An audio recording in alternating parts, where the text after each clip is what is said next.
If you really want to understand modern India, you have to rewind the clock. You have to go back to that pivotal moment in 1947. The question is, what did the Indian economy actually look like after nearly 200 years of British rule? So, let's dive in and really get a feel for the economic landscape that independent India was born into, because that foundation, for better or worse, shaped everything that came next. See, before the British arrived, India wasn't some backwater economy. Far from it. It was actually a global powerhouse, especially known for its incredible handicraft industries.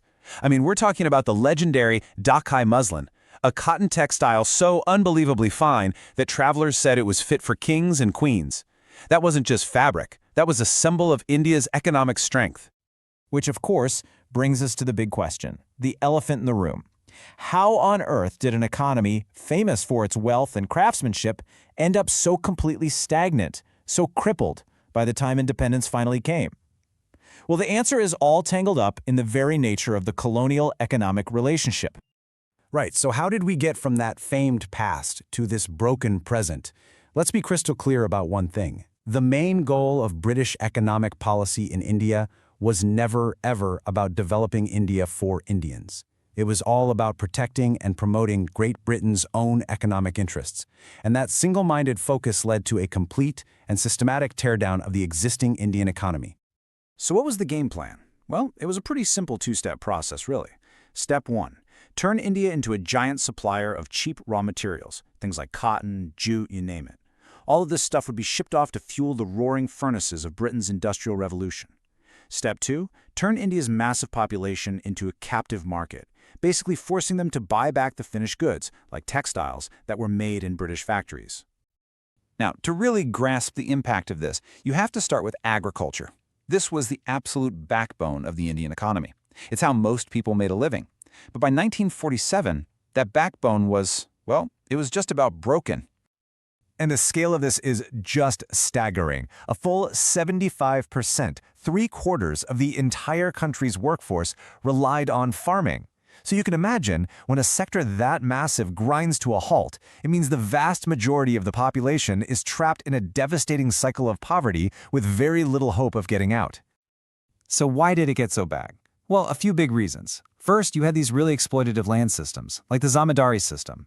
This meant the folks actually doing the backbreaking work, the farmers, they saw almost none of the profit and had zero job security. So why would they invest in making the land better?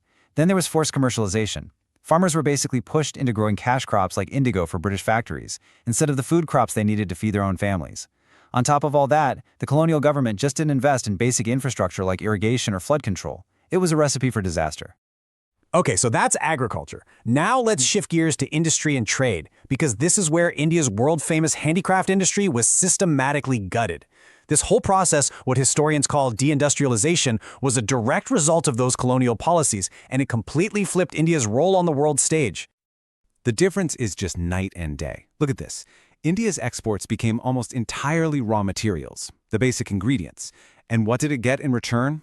It had to import finished goods from Britain, often made from the very cotton and jute it had just shipped out, only now they were way more expensive. And then, something happened that basically put this whole process on steroids. The opening of the Suez Canal in 1869. This was a total game changer. It slashed the travel time and costs between Britain and India, tightening Britain's grip and making it even easier to flood the Indian market with British goods.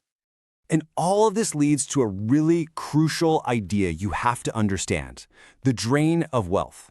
See, India was actually exporting more than it was importing, which created a big trade surplus. Now, normally, that's great news. It means you get a nice inflow of cash, right? Gold, silver. But nope, not here. That surplus was instead used to pay for everything related to the British colonial administration. Their offices back in London, wars they were fighting around the globe, you name it. In short, India's own wealth was being siphoned off to pay for its own occupation. So, these are big economic ideas, but what did this all actually feel like for the average person? Well, this economic stagnation had a devastating, very real human cost.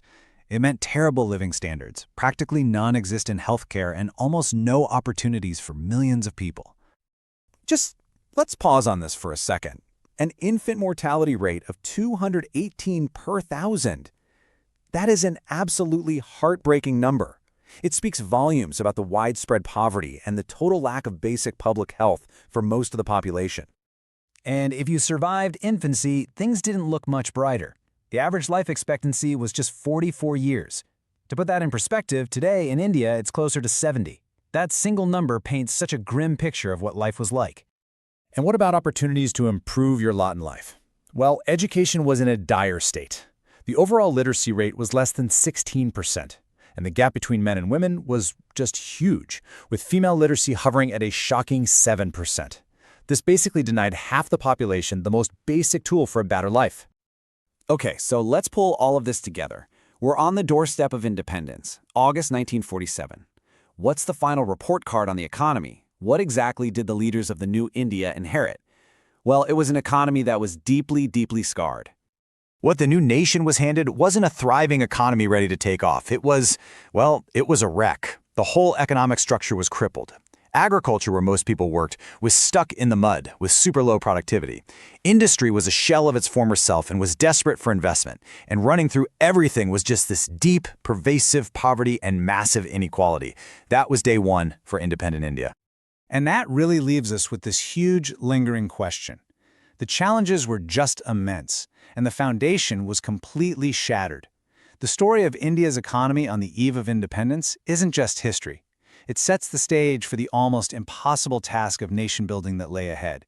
And it makes you wonder, starting from so far behind, what would it possibly take for a new nation to rise from those ashes?